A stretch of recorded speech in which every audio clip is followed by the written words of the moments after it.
Guys, if you're sick and tired of trying to find out what's going wrong in your Fortnite fights, what's going wrong in your Fortnite tournaments, and you're not able to improve, and you're stuck in the same spot for months and months, then I cannot possibly overstate the importance of watching this video. Today, we're diving into the world of VOD reviewing, a powerful process that empowers you to identify and fix issues in your Fortnite fights. This can actually be applied to tournaments as well for game sense and decision making, but for now, we're just going to be focusing on fights, and you can use this to extrapolate to other parts of the game if you need to.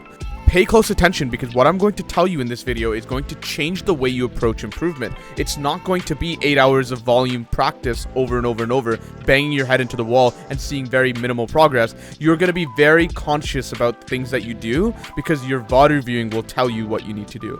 This is really, really important, guys. Pay attention. This video will save you thousands of hours. The first step for effective VOD review is to make sure that you record your gameplay somehow. And obviously in tournament games, we have a way to do that, but in creative, it's not so clear how we can do that. So using OBS, using NVIDIA Shadowplay, the clip software, something like that will help you have some sort of content that you can look back and reflect on. It's the first step to fixing your fights. You have to be able to look back on them in a very easy way, in a very convenient way. And those two parts are really important as well, because if you don't do this, you'll end up hating VOD review. You'll be very resistant to VOD reviewing because of how long it takes to open up the creative replay mode in the game client. Like, it's really important you guys make it easy for yourself. Then you will actually want to VOD review because it's so easy to access. Next step is to identify mistakes and patterns. This is sometimes what intimidates most people. They get very scared at this part because their counter argument to me is that, hey, I don't know what right and wrong looks like. Well, that's why patterns exist. If you can identify patterns in both pro VOD review, you watching a pro player, and you see, hey, this pro player has done this play several times in the same situation, I wonder why. Now, sometimes you can figure out the why, and sometimes you will not figure out the why. Sometimes the only way you can figure out the why is by feeling it yourself in your games. When, for example, if you always see pros rotating as fast as possible, they always make early rotates, and you see this pattern happening, you may not fully understand why, but if you go into a scrim and actually practice this yourself by applying it, then you can start to feel like, hey, this feels really good. I find that 90% of my rotates start to work because I just send it as fast as possible early on. And maybe I'm positioning in a place where going early is more possible than somewhere else where, there's a team in front of me.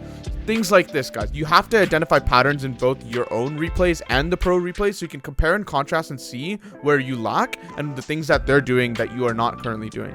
Third step is to evaluate whether the decision that you made was out of panic or mechanical error, or it was genuinely from a place of misunderstanding. If you can figure out which one it lands under, because sometimes if you make a mechanical issue, maybe you missed an edit, then it's a lot easier to just pinpoint down to that and be like, hey, I missed an edit. Maybe it was a close range wall edit, and that's, something you struggle with. You can then focus more on that mechanically, but a lack of understanding really requires a different process where you actually have to ask yourself with logical reasoning and be like, hey, why is this bad? Why is this good? And you kind of have to ask yourself questions to reflect on decision making here, because anything mechanical only can be fixed long term. But if you can understand something new and you're very certain that this new understanding is a true one, whether or not it comes down to fighting, whether or not it comes down to scrim game sense, whatever it might be, if you now have a new belief system, the improvement that comes from that new understanding is extremely quick. It's almost what I call like a light switch, where you could just flick it on and boom, you suddenly get the value from it because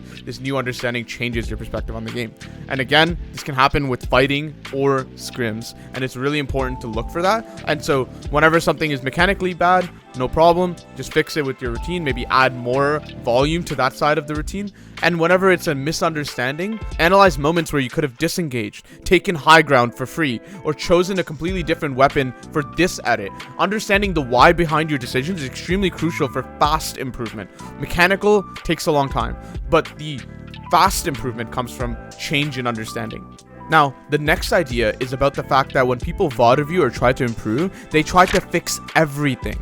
That is not a good approach. If you're genuinely trying to see improvement fast and see it in a way where it genuinely changes your experience in Fortnite, directly, then you need to focus on your weaknesses. Stop worrying about the tiny details that really do not move the needle on your improvement, and stop worrying about things that you're already good at. If you're 9 out of 10 mechanically, but your understanding in game sense is 3 out of 10, then moving that mechanical to a 10 out of 10 doesn't do anything, because that's not what's holding you back. You need to fix the bottleneck, the problem, and what's holding you back in this case is your game sense. And so figuring out why your game sense is bad, or what your lack of understanding is, and watching pros and asking questions and asking friends, this is a much better use of your time, to the point where 99% of your time should be spent here. Because 9 out of 10 mechanically sounds really, really good. It sounds like you're very set in this regard, and you don't really need to spend more time. So guys, do a self-evaluation. Ask yourself, how's my aim? How's my mechanics with building and editing? And how's my game sense overall?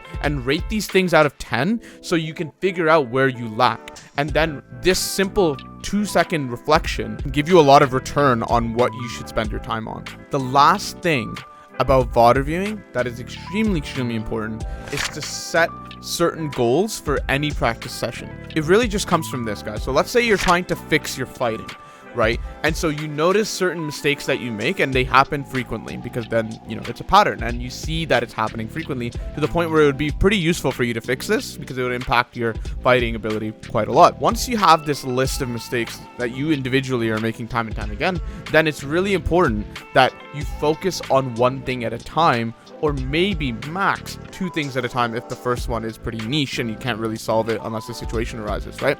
But otherwise, guys, especially if it's a general mistake, something like, oh, hey, you're not shoot building enough, or hey, you're not healing when you're low HP, like something basic that can be applied to every fight, then just focus on one thing at a time. And then when you fix that mistake, add it to a different list called the done list. And the reason why we keep track of the things that we've supposedly finished fixing is because sometimes when we try to fix a lot of things in a row and we try to stack them on top of each other, sometimes we drop one of the balls that we're juggling. And so it's really important to track them so that you can keep checking throughout the week that, hey, did I drop the ball? Hey, did I lose track of this mistake? That done list is super useful, because oftentimes, especially in my experience coaching, that, you know, students will just drop the ball on some stuff, and it's not their fault. It's a natural improvement process. When we think we've truly mastered something, the reality is it's shallowly mastered. It's not really fully cemented in your brain. Consistently do that for the next 2 years. Like, you know what I mean? So it's going to take some time to really cement it. And until that's the case, I think that done list is really going to help you guys. Focus on one thing at a time. Make sure you set goals for each practice session, and it's going to really help you focus and get out of that problem where, you know, most people experience when they play creative, when they play scrims, they autopilot. They have no direction. They don't really have a goal on what to fix, and they just play. And yes, this can still improve you, but the difference in terms of quality practice is absolutely ridiculous, to the point where it would be so stupid not to take seriously, guys. Really take this video to heart. I hope you guys enjoyed the content, and I really hope you guys, more than anything, find it very useful, and you will only find it useful if you take a step to actually doing the things outlined in this video. Thank you guys so much for watching, and I will see you guys in the next video.